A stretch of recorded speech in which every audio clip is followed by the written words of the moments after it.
Hello बच्चों, कैसे हो? आपका स्वागत है त्रिपाण स्टडी सेंटर में।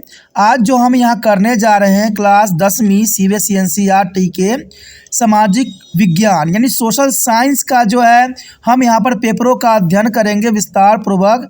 यहाँ पर पेपरों के अंतर्गत जो होगा एमसीक्यू भी होगा आपके समक्ष, क्वेश्चन आंसर भी होंगे जो बोर्ड एग्जाम के लिए काफ़ी महत्वपूर्ण रहेगा।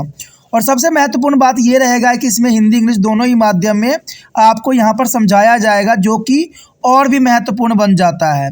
और सबसे महत्वपूर्ण बात है कि यहाँ पर शब्द ही आपको नज़र आएंगे जिसको आप लिख के भी समझ सकते हो और एनालाइज भी कर सकते हो। साफ है कि ये बताने की कोई दो कारण बताइए। जैसे भारत एक संघीय देश है। अब यहाँ पर आपको बताना है कि भारत एक संघीय देश है, यानी भारत एक फेडरल कंट्री है। क्वेश्चन बहुत महत्वपूर्ण है एग्जाम व्यू से, और आपके लिए त्रिपाण स्टडी सेंटर जो है पेपरों के अंतर्गत क्वेश्चन लेके आया है। और ये क्वेश्चन के साथ एमसीक्यू भी रहता है, तो ये काफ़ी महत्वपूर्ण आपके लिए रहता है। तो आपको ये चाहिए कि चलो सब्सक्राइब करके सेव कर लीजिए, क्योंकि यहाँ पर क्वेश्चन का सिलसिला रुकेगा नहीं, एग्ज़ाम तक हर एक सब्जेक्ट का चलता ही रहेगा। और ये आपके लिए फ़ायदेमंद रहेगा, क्योंकि इससे बेटर कहीं नहीं है। और यहाँ पर क्वेश्चन भी बहुत महत्वपूर्ण है कि भारत एक संघीय देश है, आपको इसके बारे में बताना है। यह बताने के लिए निम्नलिखित कारण भी है कि भारत एक संघीय देश है। सबसे पहला कारण तो यही बनता है शक्तियों का विभाजन। कोई भी देश अगर संघीय देश है तो वहाँ पर शक्ति एक के पास नहीं होता है, इनकी शक्तियाँ जो है विभाजित हो जाती है। तो यहाँ पर पहला पॉइंट साफ बताता है कि शक्तियों का विभाजन। भारत का संविधान स्पष्ट रूप से केंद्र और राज्य सरकारों की शक्तियों का सीमांकन करता है।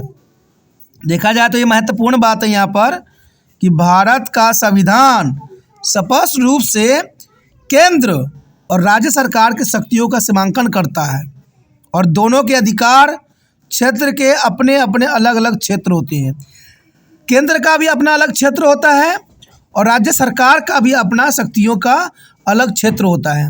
केंद्र सरकार जो है पूरे भारत को संभालती है, और राज्य सरकार जो है अपने राज्यों को पूरा देखभाल करती है। तो यहाँ पर शक्ति एक के हाथ में न होके शक्तियों का विभाजन किया गया है। तो भारत एक संघीय देश हो सकता है। भारतीय संविधान की 7वीं अनुसूचित में देखा जाए तो 7वीं अनुसूचित बनाई गई है, उसमें 3 बातों का प्रावधान रखा गया है: संघीय सूची, राज्य सूची और समवर्ती सूची जो सूचीबद्ध की गई है। और ये एक फेडरल यानी एक संघीय देश का एक विशेषता है जो केंद्र और राज्य सरकार की शक्तियों और जिम्मेदारियों को परिभाषित करती है। देखिए, ये जो हमारे 7वां अनुसूचित है, संघ सूची, राज्य सूची और समवर्ती सूची, इसमें जो है राज्य और केंद्र सरकार की सारे शक्तियों और जिम्मेदारियों को जो है परिभाषित करती है, जिम्मेदारियों को बताती है, शक्तियों को भी बताती है। तो ये काफ़ी महत्वपूर्ण है।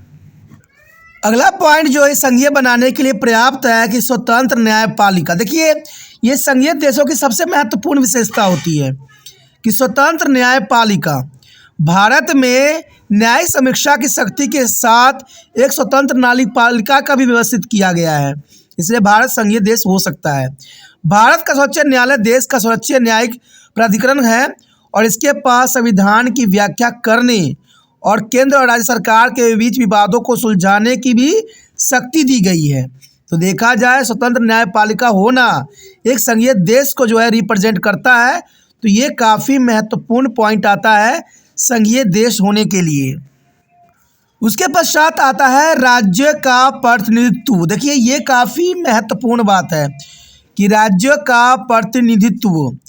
भारतीय संसद का ऊपरी सदन राज्यसभा। देखिए, भारतीय संसद का ऊपरी सदन जो होता है राज्यसभा होती है, और भारत के राज्य और केंद्र शासित प्रदेशों के प्रतिनिधित्व करता है। यानी देखा जाए तो भारतीय संसद जो है ऊपरी सदन हमारे देश के केंद्र और शासित प्रदेशों और भारत के राज्यों का जो है प्रतिनिधि करता है। राज्यसभा के सदस्य का चुनाव राज्य और केंद्र शासित प्रदेशों की विधानसभाओं के निर्वाचित सदस्यों द्वारा किया जाता है। यानी जो निर्वाचित होकर जाते हैं वो जो है राज्यसभा के सदस्यों का चुनाव करते हैं, और ये कारक भारत को एक संघीय देश बनाने में योगदान भी करते हैं, जहां सत्ता केंद्र और राज्य सरकार के बीच विभाजित करती है। इसलिए ये बात साफ तौर पे कहा जा सकता है कि भारत एक संघीय देश है, क्योंकि यहाँ पर स्वतंत्र न्यायपालिका है, यहाँ पर राज्य का प्रतिनिधित्व अलग अलग रूपों में की जाती है और देखा जाए तो काफ़ी महत्वपूर्ण है और यहाँ पर शक्तियों का विभाजन भी किया गया है। तो ये सारी बातें जो है किसी संघीय देश में ही हो सकती है और इसीलिए भारत जो है एक संघीय देश के रूप में कहना गलत नहीं होगा और इन सब कारणों से भारत एक संघीय देश बन जाता है। तो ये काफ़ी महत्वपूर्ण है क्योंकि यहाँ पर कहते हैं राज्य की अपनी शक्ति है, केंद्र की अपनी शक्ति है, राज्य की अपनी जिम्मेदारी है और केंद्र की अपनी जिम्मेवारी होती है। सबकी अपनी अपनी जिम्मेवारी है, सबके पास अलग अलग शक्तियाँ हैं। तो ये बात जो है भारत को संघीय देश बना देता है। तो इसी के साथ ये क्वेश्चन ख़त्म हो जाता है। मुझे विश्वास है कि क्वेश्चन आपको समझ में आ गया होगा और ये क्वेश्चन काफ़ी महत्वपूर्ण है एग्जाम व्यू से। तो इसको लिखिए, समझिए, देखिए, आपको ज़रूर समझ में आएगा और वीडियो को देखिए, एकांत में देखिए, शांति मन से देखिए। अगर समझ में आता है, अच्छा लगता है तो सोचना नहीं है, इसको जो है यूट्यूब से लिंक को कॉपी करके व्हाट्सएप स्टेटस पे जरूर लगाना है, जिससे दूसरे बच्चे भी इसे देख सके, समझ सके। क्योंकि जर्नल सी बात एक बात याद रखिएगा, दूसरे बच्चे का केयर ही तिरपान सेंटर का मुख्य उद्देश्य है, क्योंकि शेयर ही केयर बनता है। पहली बार मेरे चैनल पे आए हो, पहली बार वीडियो देख रहे हो, समझ में आ रहा है, अच्छा लग रहा है और चाहते हो कि और भी वीडियो इसी प्रकार से प्राप्त होता रहे, तो सोचिए नहीं, विचार न कीजिए, अभी तिरपान स्टडी सेंटर को सब्सक्राइब करके अपने मोबाइल में सेव कीजिए।